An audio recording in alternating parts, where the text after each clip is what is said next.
I'll just take this part right here. Yeah, just And we'll cut us talking about how there are spoilers. We got to the end and forgot the spoiler alert. So Yeah, spoiler that'll work alert. well. Now back to where it was before.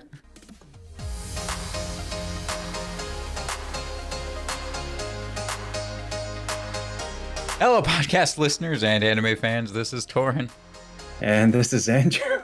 Oh man, and we are having a bit of a blast from the past with this episode because Yes. we are covering the 1995 film Ninja Scroll, the movie, not the series. We're not covering the series. I didn't know there was a series until I was like, oh, there was a 2003 series. Yeah, it's like 26 episodes or something like that, I think. I don't know. Yeah, I didn't know there was one until I went to look this up again to watch it again. Yeah. I was like, oh, there was a series. No, we're covering the movie. And this is great because I watched this a good while back. You had never seen this. No, I've heard of it. So hopefully as people reference it as a popular ninja movie. Yeah, so hopefully that gives us a really nice perspective from it. Because this was recommended to me years ago, probably a decade ago, I think, by someone.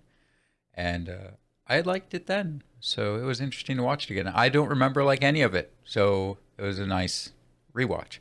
With that, let's get it out of the way. Next after this one, if you're trying to keep up, we're going to do Psycho-Pass next, which is really popular. And I've never seen it. And I'm sure some people are going to love the fact we're covering Psycho-Pass. I remember loving it. We'll see if that's still the case as I get older. So your opinions change. Yes. Let's get all that out of the side, though. Andrew, what did you think of Ninja Scroll? I gave it a 10 on 10 as it seemed like... Now, my knowledge of anime history is not the best. Yeah. I never really went back and watched anything. I watched a couple of episodes of Fist of the North Star, which this feels a little bit in terms of like the art style. Yeah. But I feel like this is the one anime that everyone else copied in terms of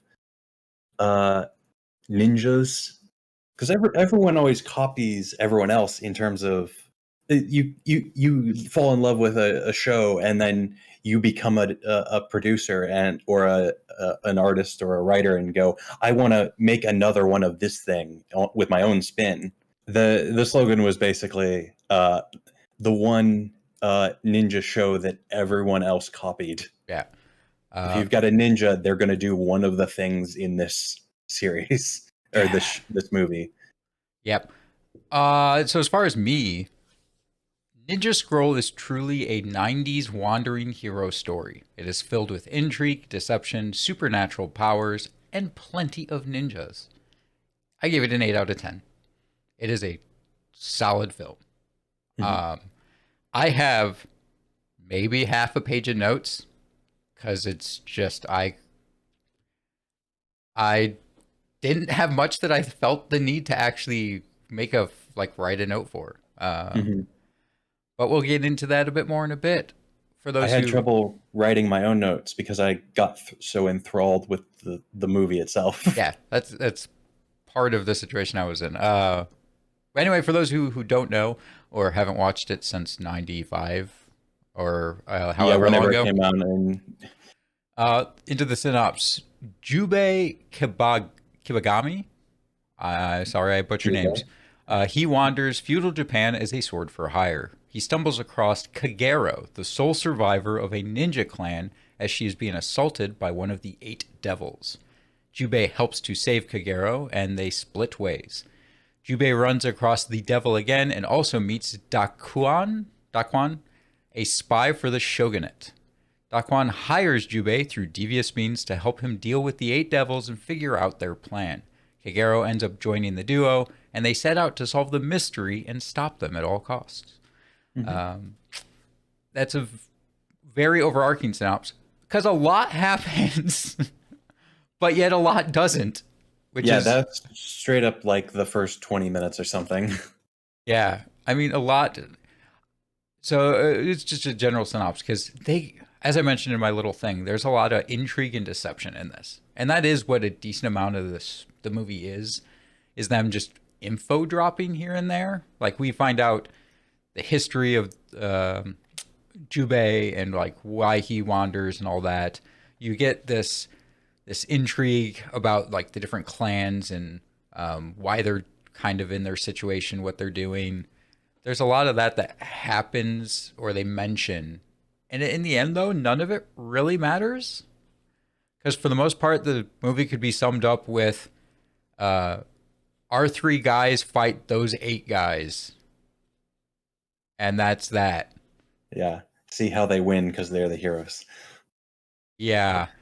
Um, so anyway, first thing I want to mention because it is a 1995 film is does it age well?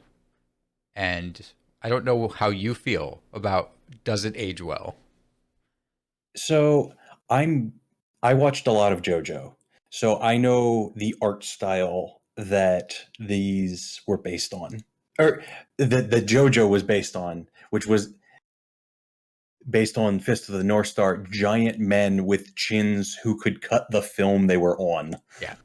Everyone has a sharp mountainous chin, including the women. Except when they don't. Which is one of the weird parts about this when I was watching it animation wise is obviously this is from being from 95. This is in essence, as far as I can tell, entirely hand drawn animation. Um, so depending the angle someone is looking, they either have a strong pointed chin or super rounded, almost like Saitama from One Punch. Like Mm, you could tell that depending how they had to draw like the angle they were looking, sometimes their chin would just be like literally a line that was swooped. hmm. Um, and it felt a little weird, but at the same It time, did a bit, but like I recognize the art style, so like it's not a shock to me. overall though, I thought the animation was good. I'm sure for its time, it was probably excellent and great, and I think a lot of it does hold up. But there are moments that will, like especially the very beginning, you could tell almost a hesitation to show too much gore or violence, which they later stopped caring about. Overwhelmingly, yeah, it became very violent and very bloody. I almost wonder if part of it was reserving it so that you get more of a shock when that guy shows up, the rock guy that I can't think of his name because it's hard to keep track of the eight devils' names. There's just too Yeah, many I didn't. characters. I remember Jubei and Kagero, and then that was it. Oh, you don't remember Daquan or like the old Oh, guy? I loved his character till the end. and Genma. Yeah, Genma. Yeah, yeah, the old man's like, this is all according to my plan. Like, really? Yeah, towards the end, they were trying to, I think, reveal that he was not as straight laced as we thought. Like you already knew he kind of wasn't when he poisons the main character. Yeah, Um, but later, I think they were trying to make him even more seem like an a hole, where he's like, "Whatever, I wanted you to die anyway because I don't want witnesses." I would assume is his thing, being a yeah, spy. Um, but yet he lets Jubei just leave. It's like, "Oh, you'll die before you even get to shore." It's like right. you're also a spy for the shogunate. I'm pretty sure your theory is guarantee everything. So the fact you still just let him go Yeah. feels okay. This Anyway, guy who walked down of all sorts of things he should have died from. yeah, it felt a little odd, but Yeah, I mean, maybe we're supposed to assume that he ended up liking Jubei a bit, and he's kind of like, oh, if you live, I'm not that worried about it. Whatever. yeah. Because Jubei also does seem like the kind of guy who is not going to just turn around and now start Mm, screwing him up. well, I mean, he did. We're already jumping to the end of the movie here, but Yeah, he did the thing where he cut the gold bar out of yeah, the old man's sleeve, and in that cut, he definitely could have just killed the old man if that was the his intention. So it's not like he was that maliciously against the old man. He just didn't want to see him again.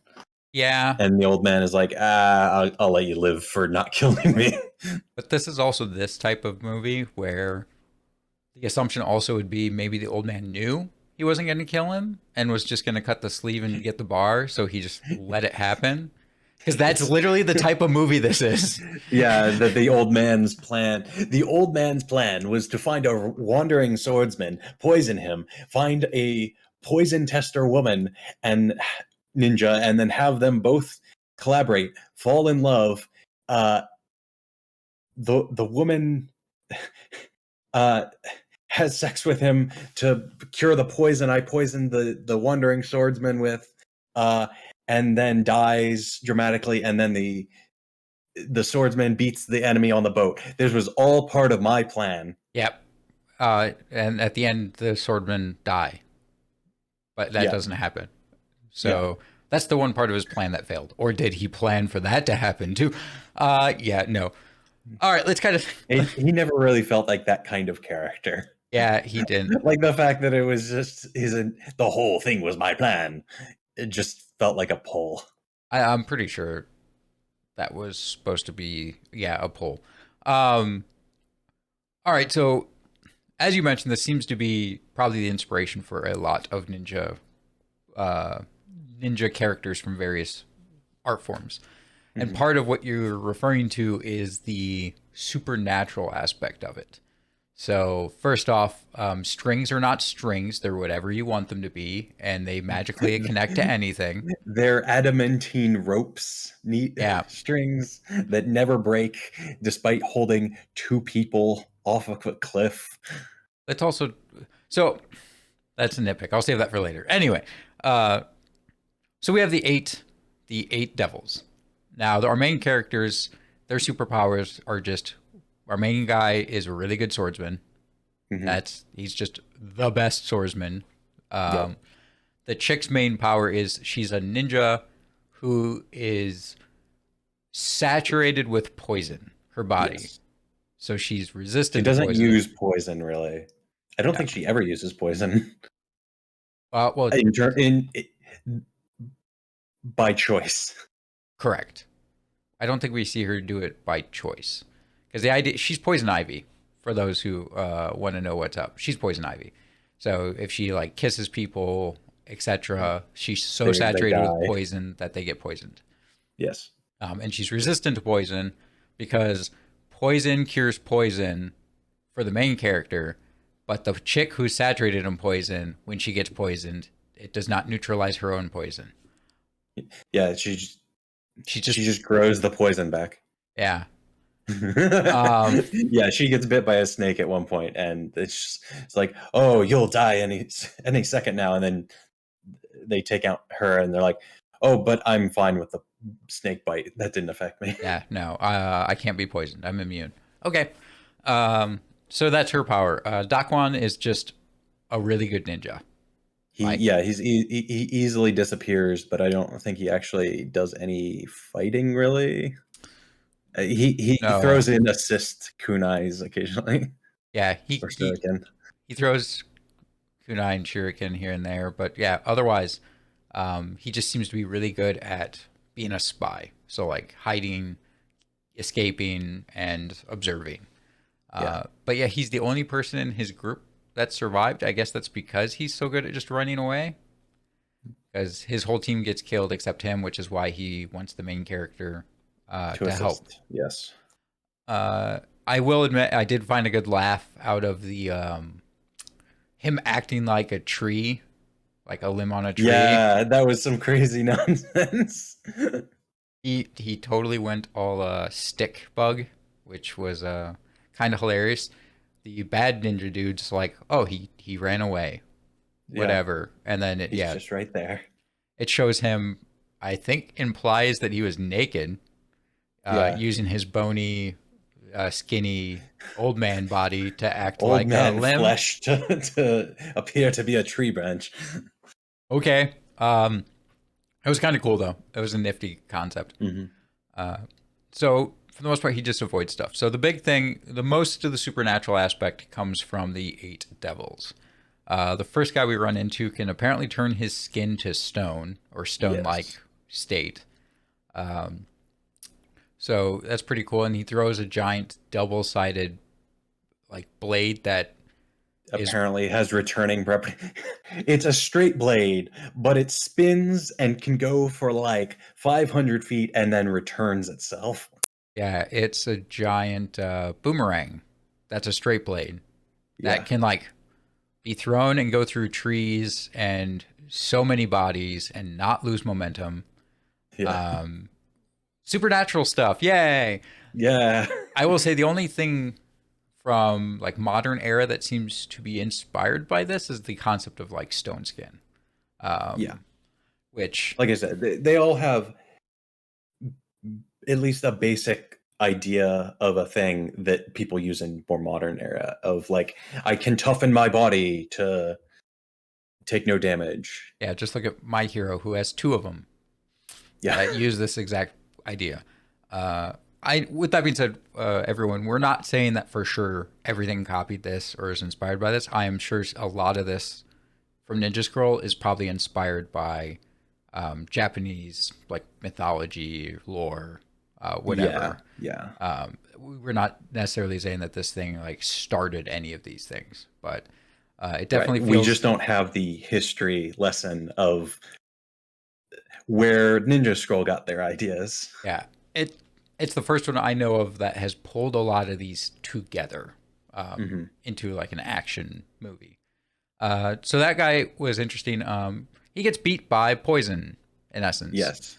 Her Yeah. poison from when he tried to assault her He weakened him. he forces his tongue down her throat, and she poisons him unintentionally from that, Yeah. which causes his skin to crack and the swordsman Jubei's blade to cut through him.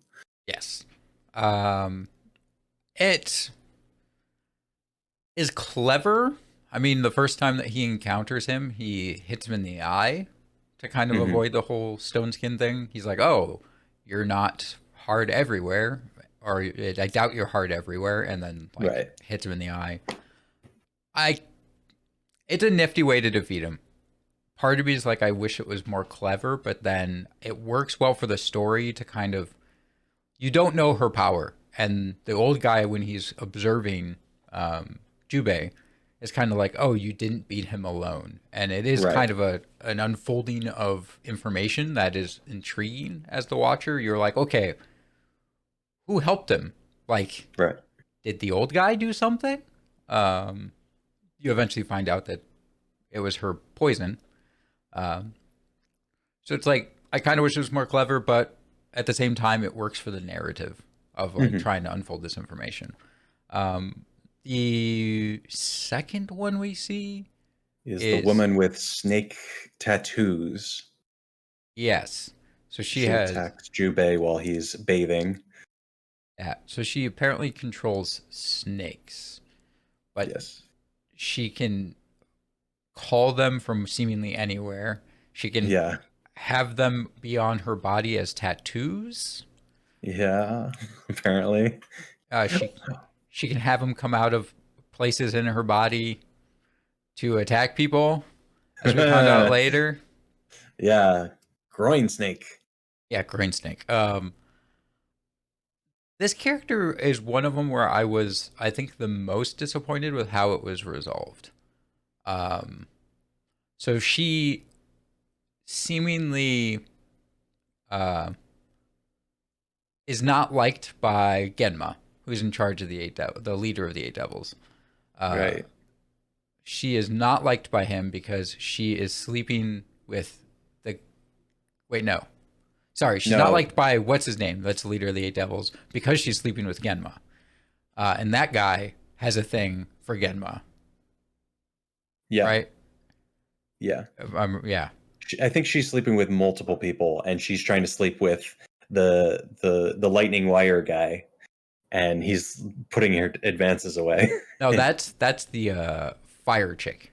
That's the Oh gunpowder yeah, the one. fire chick. Yeah. Yeah, she's like, hey yo, good luck because that chick that you like is, that chick is sleeping with Genma, who you want to be with, so you're screwed because Genma swings both ways and is sleeping with her. Hmm. So he's mad about that. And she did all that because he turns her away all the time Yeah. because she wants to be with him. It's weird. It's this weird love thing that they threw in. I think it mostly kind of works because, one, it's nifty to see a main character or a main villain um, turn away female advances. You don't see that very often. And also, Right. this was from '93, and they're talking about people swinging both ways. And, like, it's kind of amusing that all this Yeah, was, and it's not played as like a oh. yeah, it's just played as a just straight information thing where it's like, oh, yeah, you're gay for that guy. But guess what? He swings both ways. So, like, he's getting things from these girls. So good luck. Like, he's not, even if you sleep with, in essence, it's implied, even if you sleep with him, it doesn't matter. Like, he's not going to be yours. Yeah, Like, he's not yours exclusively. yeah. So very interesting because it's just offhand. And it's from the '90s. Yeah, And yet nowadays, this is, people are still pushing for this type of thing to happen more often and be yeah, more, yeah. and it's not super common in anime itself, I believe, of like having a uh, bisexual villain. One on top of that, having, I think the big thing is that it is so, um, it doesn't matter, which I think is why it's impressive the way they did it. Like nowadays, if you see stuff like that in anime, it's usually done for like a plot reason or done is like a, obviously almost forced in some way or, uh, Or just a dramatic scene of like you see the villain and he's got men and women hanging over him, yeah, and they're uh, like, "Oh, he's really impressive because he yeah, has it's sex with everyone." yeah, it's so irrelevant to the story, which is I think what is so impressive about it. It's like, yeah, it's just who these people are. Yeah, Like we're it not gives them some characterization, at the same time, but we're uh, not getting into it. yeah, we're not forcing this onto you and being like, hey, look at this character. This is what they are. It's just like, nope, that's not the way they are. Whatever. Yeah, Um, yeah, all right, so Snake Chick. All this led down to she was killed by her ally, quote unquote yes, ally, because he's because like, they captured her. yeah. They were questioning her, and he's like, cool, I can kill you because I don't like you. And now I can justify it as you failed me twice. So Right. I had to deal with you. Um, so it's kind of disappointing. I get that they're partly showing how bad the Eight Devils are, that they're Yes, not. it's very, very easy to just betray one another because there's no loyalty except to Genma.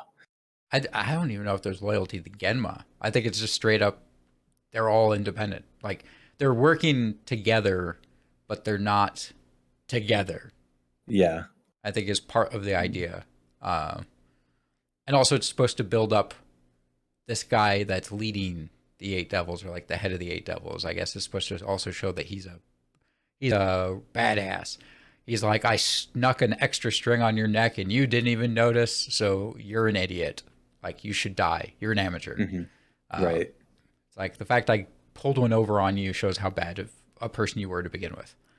Yeah, So she was a nifty person. I wish they would have done a bit more with her because they kind of did build her up a bit between the first engagement and then the main engagement. Like she had the main character surrounded by snakes. I don't know why she didn't do anything at that point, but yeah, whatever.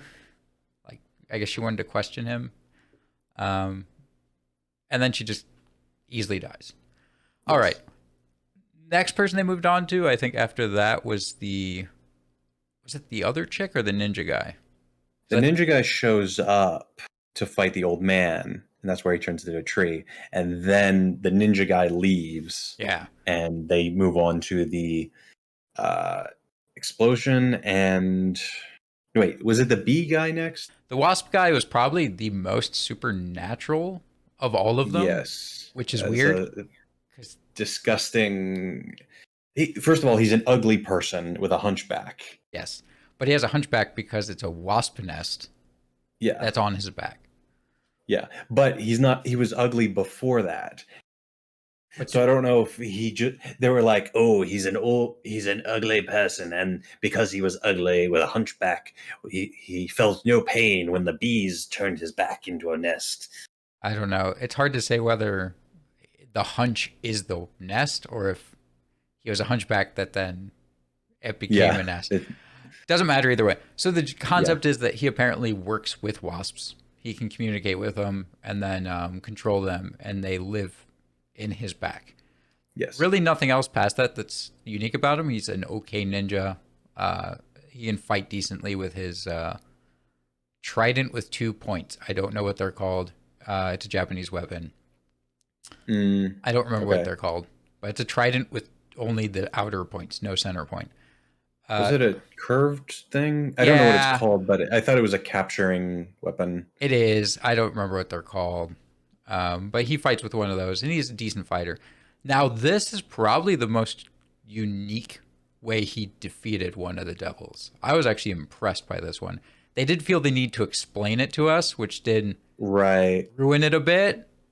I thought it was fine because I wasn't entirely certain why he died from drowning, basically. Like I could understand the general concept that the bees were, but having it explained that he fell in water and the bees ate their way out in doing so, killing him. Yeah. They probably could have just done it. They probably could have done it by showing the wasps, like, escaping. Eating it. I think that might have been too gory. Maybe. Or they could add it when the body floated up to the surface. They could have just had the wasps like flying off from him. Maybe that would have been Mm, able to show it. But they explained it. I do find it weird though that he said don't touch him. Like don't touch him. He's my kill to the other devils that were hanging out, like just right. observing this fight. He gets dragged into the or he gets the limb cut He out from under him. Jubei cuts his limb out from under him. He falls in the water. Yeah, he falls in the water. He's fighting Jubei under the water. Jubei's just sitting there letting time pass for the wasps to like kill him, in essence, Yeah. trying to escape the water. But the other two devils are just like, first off, they explain it. Oh, the wasps are trying to fight their way out of his body because they're in Yeah. water and they don't like water. Um, and then they just leave. Like the dude died. You'd think the devils would be like, okay, our Yeah. turn. Jubei is like horribly injured prior to this and like panting at the riverside and no way to defend himself. We'll leave. Yeah, let's just leave him. Like you think the devils at that point would be like, okay, you had your turn, you failed. It's our turn to fight him Right. now and kill him. But apparently they just left. I don't know why, but yeah, no, it was nifty. They did have they had Kaguro. Apparently, she has like sakura petals or some sort of petals that Yeah, she she had the ability to like throw pollen into the air out of her sleeve, and it has like which a sleeping property. yeah, yeah. Ninja ability. Supernatural ninja abilities. So yeah, she was able to somehow have these leaves and pollen like circle her, or petals, I guess flower petals and pollen circle her, putting wasps to sleep. And Yeah, I am curious, wasps delaying their death. aren't wasps like poisonous, which is why they're deadly to us? Is like they're when they sting us, there's like some sort of Yeah. poison in essence. So why would it matter for her if she's immune to poison? The rest of them weren't. The old man and Jubei weren't. Well, no, but they like show It was her. just she was just distracting them. Well, but they show her like when he finally defeats the guy, and they just fly off. Like the whole time they're showing that she's getting worn down, like engaging with these wasps. Like she's having Mhm. a hard time breathing. Like she's getting worn down from this assault of wasps. Um, I don't It know was if it's it's the ninja technique. She ran out of mana. yeah, maybe that's what it was. Is this pollen technique she was using up mana, and maybe that's why she was getting tired. They don't really explain. I guess the idea is that there's a clock that she can only hold out for so long, and he had to kill the guy in time. It just Yeah, felt a little weird because the wasps. The big thing is like they're poisonous. yeah. Though I think you could still, even if they weren't poisonous, I think you could still die from Just like raw the stinging, raw stinging because you take so much nerve damage of maybe. like constant attack, and you just have like a heart attack or something. Maybe. I don't know. I don't know either, because to my knowledge, when it comes to like bees and wasps and stuff, usually the issue people run into is you get stung so much that the toxin builds up enough in your system that it like gives Hmm. you a heart attack or whatever. Yeah. It just felt a little weird. But anyway, now we get to the chick who I really wish something would have happened with, because I don't. Did they ever actually beat the bomb chick? Yeah, it's on the boat. The old man does it. That's right. Yeah, she gets covered in oil. Okay. No, the Yeah, old man the old kind of man does it. covers her in oil, and Jubei's just there with a candle, like, oh, but I'm here, and drops the candle and Yeah, blows that's her right. up. That's how forgettable it was. Yeah, I rewatched the movie like an hour before we recorded, and I forgot once again how she gets beat. Because it's kind of annoying because they kind of play her. she's got a boring power. She's got explosive powers. She's just got a can control gunpowder or something. I don't think she has any power. Well, She no, she has power to some extent. Seems to be able to control things. She'll like that load up. she filled with gunpowder. Yeah, she'll load gunpowder, like sew gunpowder into like a rat or a person, and then she seemingly can make them do certain things for some reason. Yeah, stiffly move around. Well, I think the stiff is just the fact that she's sewn like gunpowder in them. But yeah, she seems to be able to control beans to an extent, and she likes to use that to deliver gunpowder. I do say I really liked. Part of me wants to hate it, but I really liked that they were building up the leader of the Eight Devils a lot, Yeah, and then she just kills him.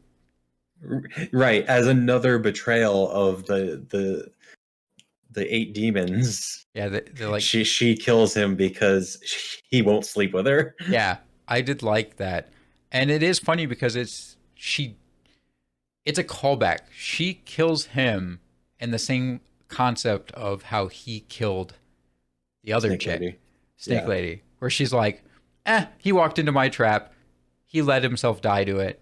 That's his fault. He's an amateur. Like, it's just the exact same ploy again, where yeah. it was just No cleverly done. loyalty. Yeah. He has Jubei dead to rights, and then a rat just explodes and kills him. I love it. It's like I said, part Yeah, of me, but like Jubei's still alive at this point. but I Like think, she's actively ruined this plan. mm-hmm, she just doesn't care, and I think she thought she got both of them, but I think the idea of why Jubei survived was because he was able to cut the string because the dude got distracted by the rat. So he Hmm. fell into that lower part of the building when the explosion happened. I think that's the concept of how he survived. Yeah, I Was didn't catch that. yeah, the dude was holding him by the string, which he can apparently generate electricity, which he sends through these wires. Um, he was holding him by it, then he turned, saw the rat, and was like, what? Rat like rolls over. You see the sew line. Oh, explosive rat. And the dude's distracted by this, and Jubei just like cuts the string, falls down as the rat explodes. Hmm. So I think the idea was he survived because he was on the ground floor when the rat exploded on the second floor. Right. But yeah, she in essence did actively just ruin the plot because you wouldn't sleep with me, so screw you. Right. But it was amusing because it does build up to this dude who you think is going to be like this big fight, and the movie in essence is like, no, this guy's worthless. Genma's the big fight. Um, Well, he would have been the big fight if they could stop betraying each other at yeah, any point. which is Like he why would have won. which is why I love that the movie did that, and it's just like, no, this guy's nothing. You think he's going to be the big fight, but the devils Yeah. don't care, and this Yeah. guy is Yeah. nothing. The guy I think is nothing anyway, because it seems like you don't get to see if he's a good ninja, but it seems like his big thing is just that he controls the strings and can generate electricity. We don't see him do Right. anything else. Right. So it might be that the guy actually is not that good. So they could have Who could undermined us say? twice. So that chick, though, as you said, after Dies to that, her own explosion by getting covered in oil, and yeah. then we're up to Genma's fight. So I know that this idea, this trope of an immortal villain is this isn't the first thing to do it. It's not the last thing to do it. No, that's always that is always like the last boss has always got to be immortal, right? Yeah, or seemingly immortal. Right. I do like the way they handle it though. Um, I love that it shows that Jubei wins the fight several times over, but Genma can just reattach his arm, reattach his head, recombine his split in half head. yeah, they so first off, a bit of backstory. Genma was Genma a lord? I don't remember if he was a lord. In essence, Genma though was a part of having Jubei's old group that he was in like kill Mhm. each other. They Yeah. they they did something which made him know too much. So then Genma was part of getting those people to kill each other to like Mhm. hush everyone. Right. So Genma was killed by Jubei a long time ago. Jubei jumped out from underground on the road and like slit his head off while he was riding a horse. Yes. And it turns out that he seemingly can control every molecule of his body to the extent that it lets him be immortal. He could reattach his head. Um, Which is also crazy that Jubei jumped out, cut his head off, and didn't, like burn the body or something. at the same time, he didn't know he was immortal, so you probably would just Yeah, go but like, do you just leave a corpse on the side of the road like that? in feudal Especially a corpse of like your greatest enemy, basically. in feudal Japan. Probably. I mean, in reality, would you feel the need to do anything else other than maybe take his head and like stick it on a pike somewhere or whatever to like show, Yeah. hey, this guy was bad and I killed him? I mean, they in essence were assassins. They're ninjas, so I could see how it would just be cut his head off. It's over. Walk away. Like Yeah. just Yeah, I get it. I probably would have burned the body so nobody could ever find him, but maybe you wanted him to be found though, as like yeah. don't betray us or like yeah. Either way, turns out he's immortal, so now we're fighting him again. But the reason I like it is you mentioned a few times about the way they play through it. The movie tells you that you're stupid in the best way, where it's like, okay, the dude's immortal, so he starts fighting him. How do you think he's gonna win? Oh, you think he's gonna like cut him apart? Well, here he cuts off his arm. The guy puts it back on. You think maybe he can crush him? He I want to crushes the face in. I want to point out that the arm cut off scene, like there was a whole big fight scene and it felt like the end of the fight. And Yeah, it would have been in a show where the villain couldn't put his arm back on. yeah. Like he starts beating him. He cuts off the arm, starts beating him, and then the dude's just kind of like, nope, never mind. like you said, it would be the end otherwise, and they just keep doing that over and over. He puts the arm back on. Okay, now what's he gonna do? Well, he I forget what exactly leads up to it, but a bit more fighting happens, and he just starts headbutting the dude and like crushes his face in. And it's like, Yes. oh, it's over. Nope, his face just reassembles. Yes. Well, okay, how else do you defeat him? Maybe sever more of him. I don't know. So the guys start fighting again, and he just stabs him and then slits him up the middle.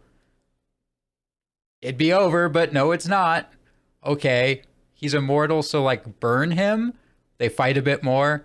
Then a giant pillar, a giant piece of wood, like impales the dude, and it's on fire, seemingly burning the guy. Mhm. Surely he's dead now. He's on fire. Like you can control your body all you want. If it burns to ash, like you can't regen.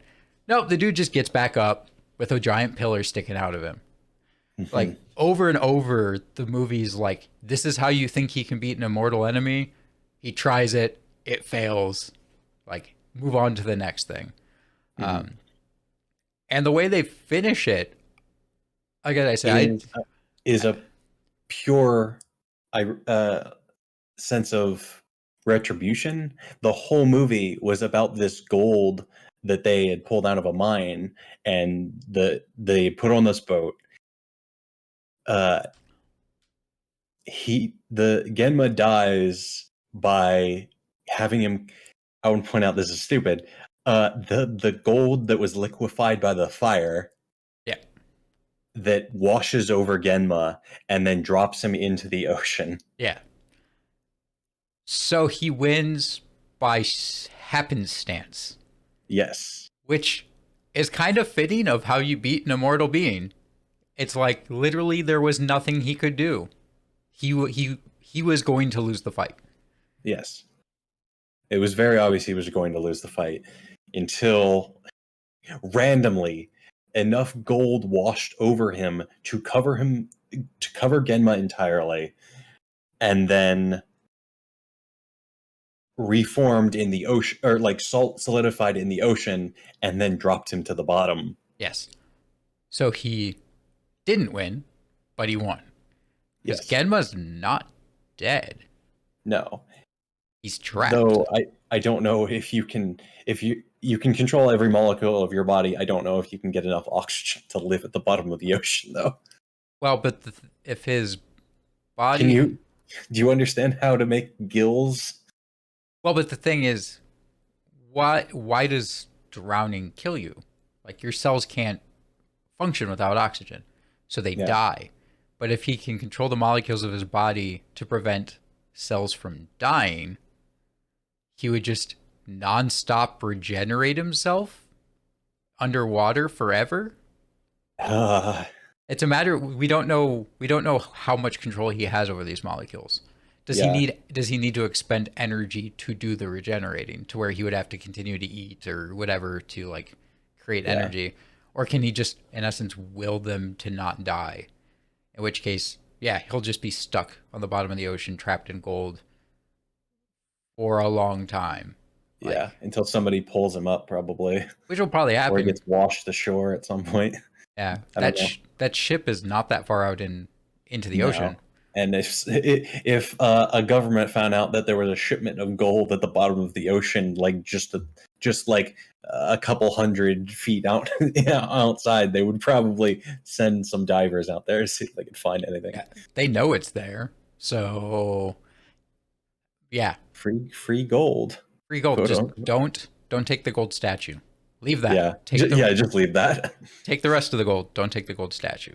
But then, even if the government doesn't know, the ship though it burns, it's wood, so it is still floating to an extent. Eventually, it'll deteriorate and sink.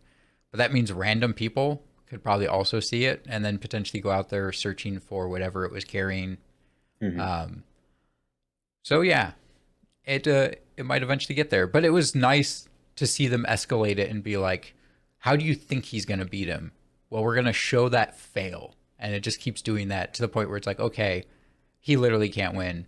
And the only reason he won is happenstance that the gold melted and covered the bad guy. So I liked it. It was a nifty way to end it. I wrote that down as explicitly, like is a good, and it was an excellent fight and a really good way to have a villain die, an immortal villain die.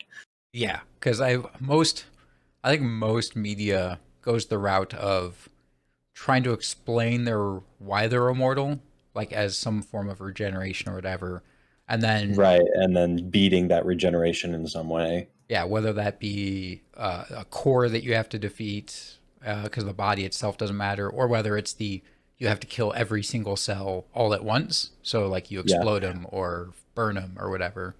We attacked so quickly, his body wasn't able to regenerate, and then he died. Yeah, if this was a modern anime, they would get punched so fast and so quickly that it just explodes every cell of their body, because that's totally a modern anime way of doing it. Yeah. I punched so hard, he disintegrated. That'd be the All Might method of defeating him. Yeah. No, I thought it was very clever. We kind of mentioned a bit, but at the end, he defeats him, and Dakwon just pretty much says, hey, yo, you did the job I wanted, cool.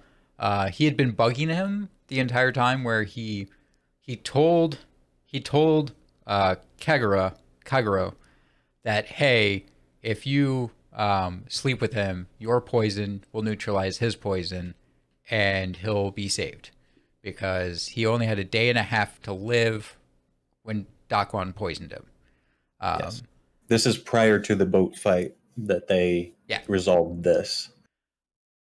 I I find it Oh, I interesting. forget.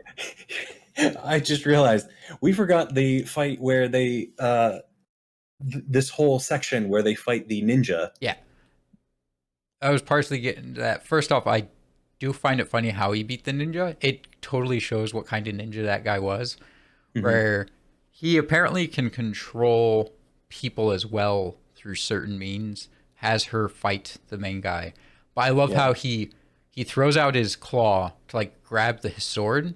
He's like, "I'm gonna neutralize your weapon, so she can kill you." And I do like how he's just like, "Oh, you want my sword? Have it," and just throws the sword at him, and Yeah, it and kills that's the what dude. kills him. It's like, oh, it's clever. The dude hides in shadows and like shoots out this chain. He might not be the best fighter or like the most strategic. So Hmm. it actually kind of was fitting that the dude's no one's probably ever thought to just throw the weapon at him. Right. They might drop their weapon or whatever, but he's just kind of like, here, have it, and just chucks the sword at him, and it kills him. Uh, and it kind of makes sense as well, because what would he do? I guess move in the shadow. He can't come out of the shadow. Right. So yeah, it was a kind of a. I thought that was a fairly clever way of killing him. Yeah. It And also it. got a very intense visual scene because that whole thing was set in a very red Oh yeah. Oh, section with lots of blood in a fight. I forgot that shift to a red filter over the entire screen was very artistic, and it was nifty because when they do get to the part where you know that he's bleeding and that blood was coming out, the fact that you can't see it because the entire screen is red and it just Mhm.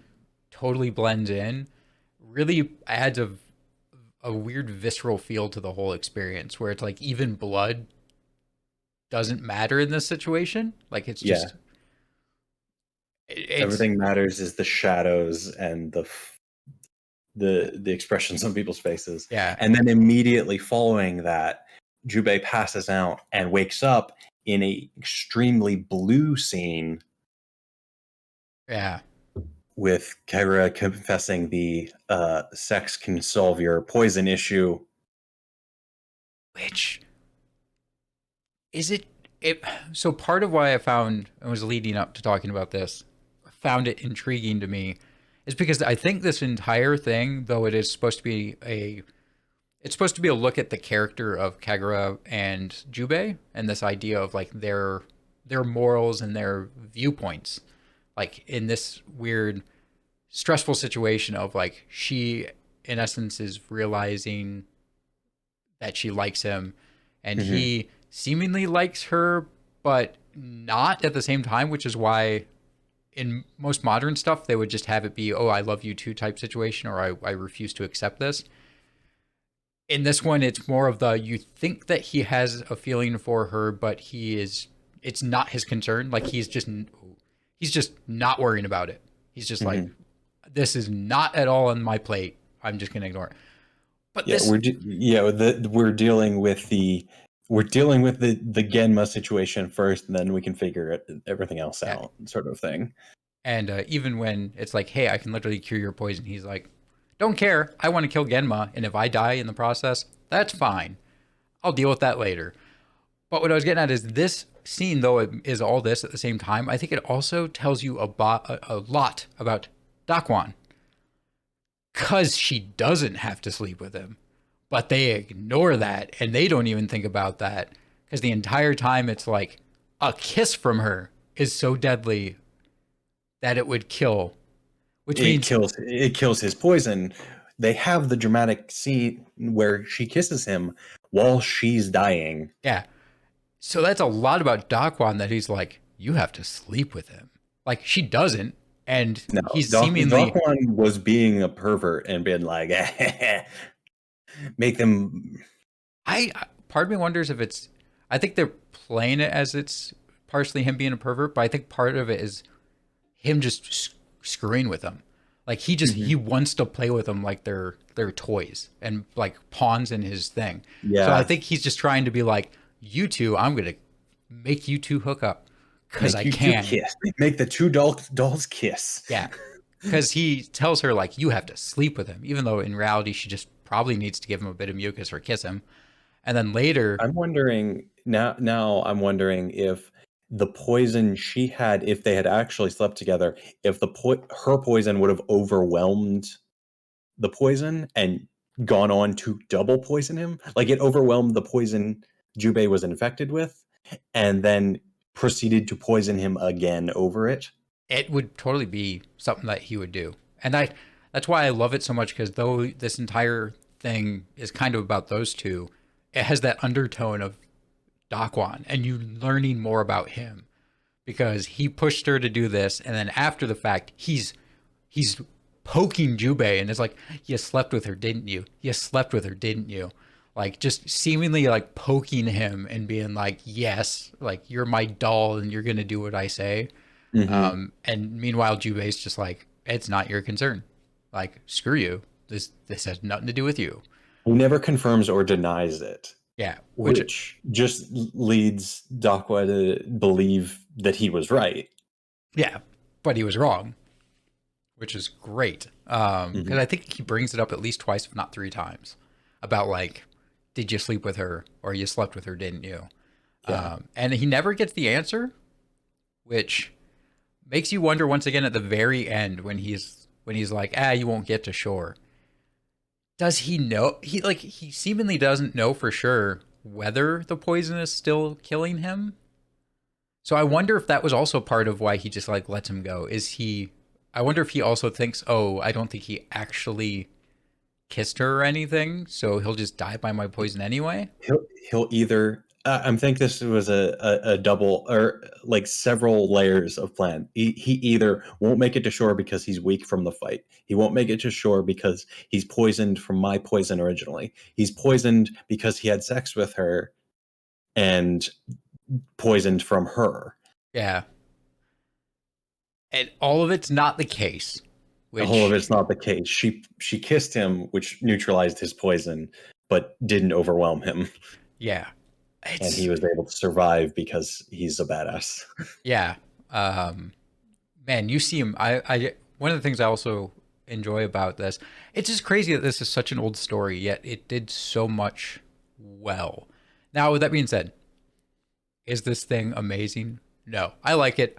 It is kind of popcorn showy. It is Yes. old school action. I think part of the reason I gave it a 10 is because it was exactly what I wanted to watch at the time. Yeah, it. If you want crazy supernatural ninjas fighting, it is great for that. But what I was getting into though is, despite how old it is and what it was doing, it did such a good job of still putting that much thought into the characters. Like we seemingly drop in on a weird small portion of these people's lives, which is generally bad nowadays. Like most shows nowadays do a horrible job at this. They try to like set up this entire history of these characters. They're trying to make you feel like you're part of these people's lives to try to get more emotion out of you. This one's just like, nope, we're gonna take these 1.5 days as is the way it is. Like we're not gonna try to attach you to these people. You're gonna get attached because of what's happening during these 1.5 days. Yeah, Um, a lot of stuff we see now is if you introduce a character, they're going to get a 5 to 10 minute section of the movie or the show and explain their motivations and their backstory, yeah, because so that you care about them. we still know nothing about Kagero. Like seemingly at all. we, How'd she get the way she is? All we know is we yeah we don't we know she worked as a poison tester, and we know she was a ninja for the Koga clan, and and that she she was died. a little. she was a little fed up, and that she doesn't like the idea. She's uncomfortable with the idea of sex because of her poison body. Yeah, and we know that she hates how she's judged. She mentions that one of the reasons she liked Jubei was that he's the only person that at any point in time has treated her as something other than a female ninja. Because everyone seems to treat her as a female ninja. Uh, She specifically says poison tester at a time, which I believe might be a mistranslation or an obvious or a difficult thing to translate in terms of cultural and yeah, background sort of thing. Because I know there's a concept called a poison constitution, where like your whole body is poison. So basically, what she is, but it's always played in fiction as, because it's a fictional thing. It's always played as you don't want to go near those people because they could kill you with a glance. Basically, yeah, they're always creepy weirdos, yeah. She so they're wanted, always judged for that. And she has never lived a life where she's a woman. She's always lived a life where she's a poison constitution person. yeah. And we see early on that she just wanted to be a ninja like all the others. Like she's like, hey, you were gonna go on this mission without me. Like the Lord's not here. I don't need to be sampling his food and stuff. Like he's Yeah. not here. I can be a ninja like all the other ninjas. So yeah, he treats her differently from that. There were no other female ninjas in that group of like 20 Yeah, who died at the beginning. So she was probably also experiencing severe sexism from that. probably. And the thing is, I will say I do appreciate that the sexism that she seemed to be experiencing was not the all of it to an extent is bad. Don't take my words exactly, but it doesn't seem like it's the bad version of it where it seemed like the guy in charge of the ninjas just wanted to keep her safe. Hmm. Like I think it was her daughter. She was his daughter, wasn't she? Wasn't he? that or She? like an adopted person or I don't know for sure. I don't remember, but it seemed like we see him looking at her in that way of like I feel bad that that is your life, that you Hmm. are like you're not going to get to experience anything outside of being the person who is poisoned. Yeah. So it seemed like it was more of trying to protect her and like let her have somewhat of a life that he was having her not be on the mission until she's like, no, I'm going on the mission. So I will say it at least was nice that they went that route and it wasn't just, oh, you're a girl, you're not a strong enough You're ninja, I can't trust right. you. I don't think anyone explicitly mentions like, oh, you're not that strong. They just say, but you're a poison tester. Just once again, this was in the 90s and they just completely ignored that part of it.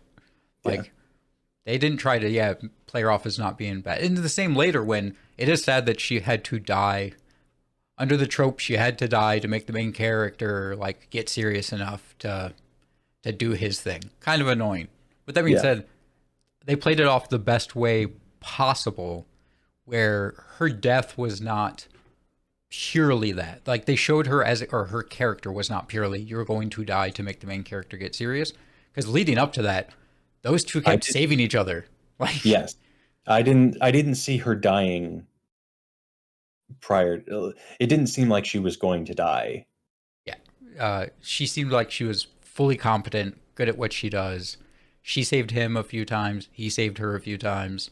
Like she was on equal footing to what we could tell the entire time up to that. So they played it off the best way they could. And on top of that, he didn't get that much more serious from her death. Like it Yeah. was more of he had nothing else. So I'm definitely going to kill Genma because he killed her and the people in the past reason. Yeah. Not so much that like, oh, she died, so now I'm gonna like go Super Saiyan Tier 3 to like Yeah. kill him. So they handled it very well, which is impressive for something from 1993. Like, wow. I guess maybe it's because it's not Western media that like they handled a lot of these topics really well. I I don't I don't know. know. I was impressed by it. I liked it. It's as good as I remember. I remember watching it that first time and being like, oh yeah, this is It's good. I have no real complaints. The only complaints I have are it's from 1993. It's not going to look as pretty. It's a little bit I more. really like the art style, actually. Like, it almost made me want to go back and watch Fist of the North Star. Yeah, it's. It reminds me of why I like when you see modern anime go back and do like hand drawn or like replicated hand drawn. Hmm. Because what was it, Grimgar? Is that one of the ones that did the old hand drawn style? I didn't get into Grimgar. I think was it Grimgar? Trying to remember which one, because it was one of the isekai ones where it was like kids, if I remember right, is the one I'm thinking of. I think that was Grimgar. They did the hand drawn style, and there's been a couple others that have tried to replicate, if not straight up done hand drawn animation, even the modern era, and it is a art style that I appreciate. It is more artistic, and with Hmm. that restriction of like a hand drawn style, it makes people come up with more clever and unique ways of displaying certain things that I think creates a better, more artistic take overall. When you have the digital age and you can just copy paste certain items a whole bunch, Right. people don't put as much effort into, I think, displaying things the best way they can. Yeah. So I will yeah, say the water in this looked amazing. yeah, actually, highly impressive for that restriction of that old style. I will say the biggest issue I had artistically, and I know that this was a lot of the restriction of the age, um, the amount of times that okay, first off, if you've gotten this far, you haven't seen it, and you're thinking about seeing it, warning, there is a lot of flashing bright lights. If you have seizure prone, epileptic prone issues with that, do not watch it. There is a lot of moments where there's very bright light that flickers. Yeah, be very Yeah. cautious. Um, Yeah. and that's also part of the thing I'm getting at is the amount of times where like this the sky was just white, like super white, just straight up, like someone shone a light right into the sky. Kind of didn't look good. Um, so that was my biggest artistic styling complaint, nitpick was there was times where half the screen was nothing but pure white, super bright light, Hmm. and that made it hard to see detail on the parts that weren't that. That also is probably an issue with modern televisions watching this. I feel like on a CRT that actually probably would look better, but modern LEDs Probably. are just Yeah. so bright that This was also in 4:3, so it definitely did not look great on my. yeah.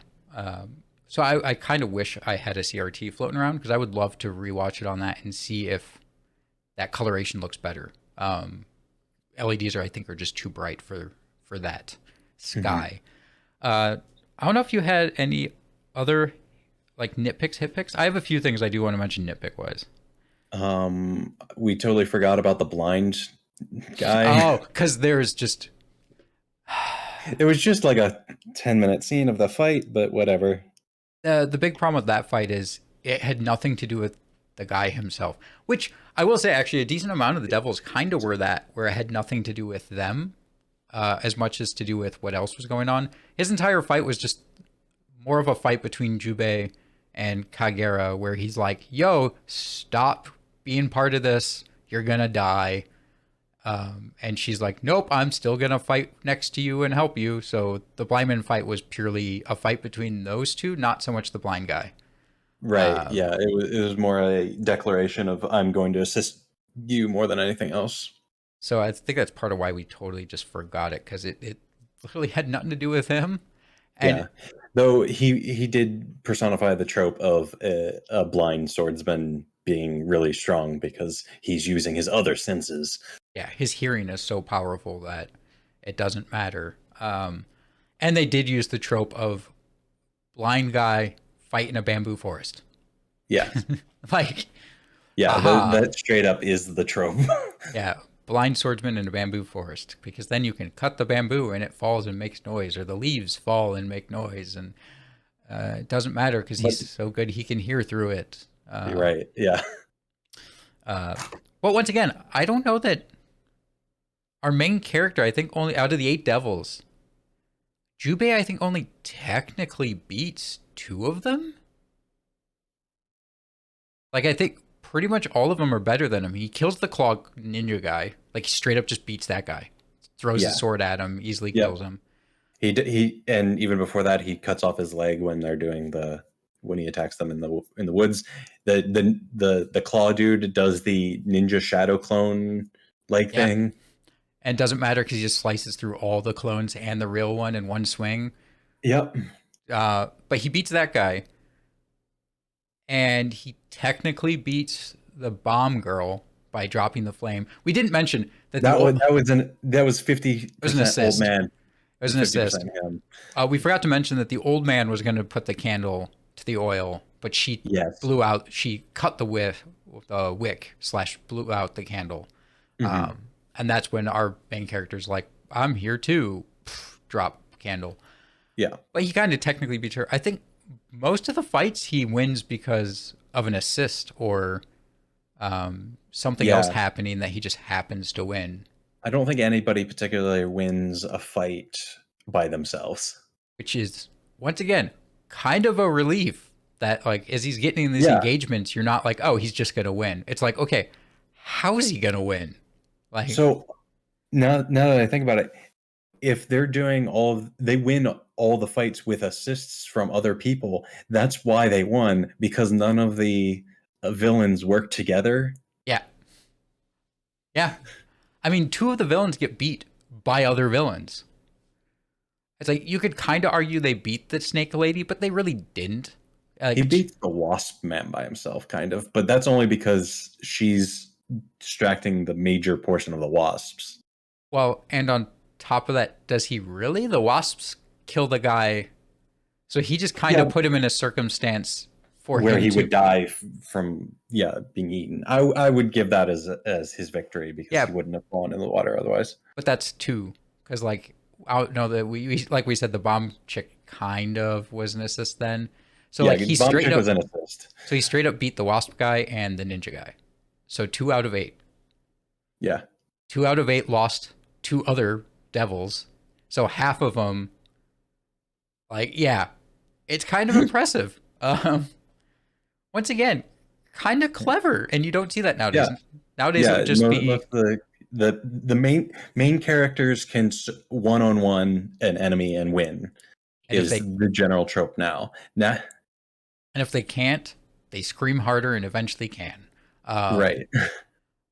So it is kind of a man. Why does it feel so much? This movie feels so much like a relief compared to modern Yeah. shows. Yeah, I'm kind of sick of the main character is stronger than most things.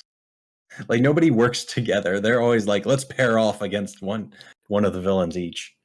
Yeah. Oh man, I think that's probably part of why we just liked it so much and why I had so few notes. Is just what there is to talk about is just such a relief that it almost feels like these things shouldn't be worth mentioning and like making a note on. But in the grand scheme of things, it's so unique to how things are done nowadays and so interesting compared to how things are done nowadays that it almost is worth making note on. It's so weird. A couple nitpicks real quick. We kind of got into them and then we once again started praising it for doing things differently. I did like the trope of the fact that our main character, though he is a mercenary for hire, takes into account uh, the finances of the person that hires him. Yes, Like, in the first scene, which we kind of didn't talk about, we learn two things: that he's uh, generous from the fact that he was willing to take a job for that cheap, and that he's honorable because he didn't betray them. yeah. So, and we learned that because the guys, so some guys were hired to steal something, and they were paid 300 gold to steal No, this. they They were stole it supposed to. because they were going to get 300 gold. Yes. Yeah. I mean, they were paid. They were going to be paid 300 gold to steal this item. Our main character stopped them and did it for 20 gold. Yes. And they're like, "What the hell? It's worth way more than that. Why the hell would you do it for 20 gold?" And his response is, because they're a small clan that don't have that much money. So why would I ask for more than they What they can can afford, provide? Yeah. basically. Yeah. It's like if all they can afford to pay me is 20 gold, I'll do it for 20 gold. So it's like, what? Okay, that's kind of unique. Like, Mhm. he's doing it because he partially feels it's probably right. Like, this was stolen from them. It's theirs. They deserve Yeah. it. And he's willing to just go by whatever financial means make sense for the people. Hmm. Also kind of unique. Nowadays, they would either be like, oh, it's right, so I'll do it for free. Or in modern time, they might do the opposite one too, where it's like, oh, it's not worth that, so I'm just not going to help you or whatever. Well, they would return the sword and go like either ask for way too. They're like, oh, we can only afford this much, and then he would ask for something else on top of it. Maybe. Yeah. But that thing would be like a hidden gem sort of thing that he was like, oh, I recognize that this kunai was actually yada yada yada. Yeah, I guess that's true. Modern one would either A, do it for free, or B, they would ask for compensation equivalent to its value, whether that's another item or whatever. So it's nice to see someone who's just like, in essence, it's worth 3%, whatever 3% is of like your finances. Like, it's nice just to be like, this seems about right. You can afford this. It's enough money. Yeah. So that was nice. But no, nitpick wise, one of the ones I had was, okay, I don't know of a single horse that's just going to be okay with you like going out into the ocean. Like, Right. he just rides the horse into the ocean and it swims for him. What? Do I just, to my knowledge, horses don't like water that much, No. especially salt water, I would think. But okay. Yeah, horses really don't like to be in the water, especially deep water. Yeah. Highly trained horses, yeah, you could probably easily cross rivers or something with them, but like he just swims out into the ocean. I was like, that horse is dead. Yeah. Even if it turns around, immediately, I don't know if it could still make it to shore. Yeah, yeah. So I didn't like that one. I also didn't like when him and the girl were hanging by his thread. I was like, that thread is so thin and you guys weigh so much that wherever you are grabbing that thread or whatever it's wrapping around is either A, you're going to lose your grip because it's so small and you weigh so much, or B, it's going to cut through your wrist or whatever the heck it's wrapped around. Right. Like, no, you're not hanging from this thing. Got freaking adamantine wires. Yeah. Let me see if that's an item in D&D, because I kind of want that. I'm sure there's some equivalent to it. No, that's just, I was like, that's just, there's a lot of supernatural stuff in this, but there's certain things that you look at and you're like, you could have made that part a little more realistic. I know the indestructible wires are a Japanese ninja trope. So yeah, all it would have taken was like, show him grabbing a piece of wood or something. Like it was wrapped around a piece of wood inside his arm or whatever. Mhm. And that's like what it's been wrapped around. So like they could have shown that where it's just like he grabbed a handle like as the wire was coming out and like he's holding onto the handle because yes, it won't go through a piece of wood that acts like a handle. It will go through your wrist if it's wrapped around your wrist. yeah, They just show him holding it and they show him climbing up it. Thin wire is really hard to hold on to. yeah, without it cutting your hands open. Yeah, let alone that. Like, just first off, your hand can't quite close enough Yeah, to like yeah, grab just something thin. Um, pinch it and yeah, climb up. just sit there and pinch. Have so much finger strength that you can pull yourself up from your index fingers. Yeah, because most people you would have to like grab it and then twist it a bit to like get a hold on it, but then it would start cutting through your skin. So whatever. It was just one I was like, okay, whatever. It's supernatural. I'll overlook it, but it's a bit of a nitpick. Where, Yeah, come on, guys. I mean, he's able to pull his sword using that wire. So I guess it's not the worst thing. Yeah, like I said, I just didn't have too many notes. One of the best shots I have ever seen in an animated film. This includes Miyazaki. Miyazaki has gorgeous stuff. By the way, I put this up there on par with Miyazaki films. His are more of an artistic thing, and that's why they're so beloved, is the art and the world building. This one, I think, just is very well put together. So I'd put it up there with Miyazaki's films for just great anime films. But this shot is hands down the best shot I've ever seen in an anime. And that was with the blind guy, where you see our protagonist run at him in the reflection of the blind guy's sword. That was so gorgeous and so well done. Yeah, there are some really beautiful shots. I would have said that whole scene where they're with the waterfalls and like the high mountains, That one like was, when they're starting getting into that. yeah, that some of the opening, like the cold opening shots of like the bridge, and that's just gorgeous scenery, and that is a very Miyazaki-esque, just gorgeous artwork. But just how well that shot was done and everything, because you see the blind guy, classic like sword to one side of the face, held up, very classic shot just in general. But then that twist of it where he does like the twist of the blade, you get the reflection in the blade, but that is our protagonist running at him, and then like doing the sideways jump as the two like run sideways towards the bamboo forest. Like I said, it was just so well done in every way. Like just aesthetically, very nice composition. Just the way they animated that slit in the blade where you see the action of the main character running towards him. I was just hands down impressed by that. It was so well done. I will say, as a 90s film, there was a lot of show response, not show action, which is still an issue today for certain studios. But I do think they showed more action than a lot of modern studios do in general. So that also kind of impressed me. A decent amount of action was shown in the grand scheme of things. But yeah, overall, I love it. 8 out of 10. Highly recommend anyone who likes supernatural action and a bit of that intrigue / deception. Yeah. Gorgeous movie. Love it. Can't Should gush say enough. spoilers at the beginning of this episode. Yeah. The whole thing was a spoiler. Yeah, I forgot the spoiler alert. Oh well, maybe I'll just add it back in. I'll just cut this part in.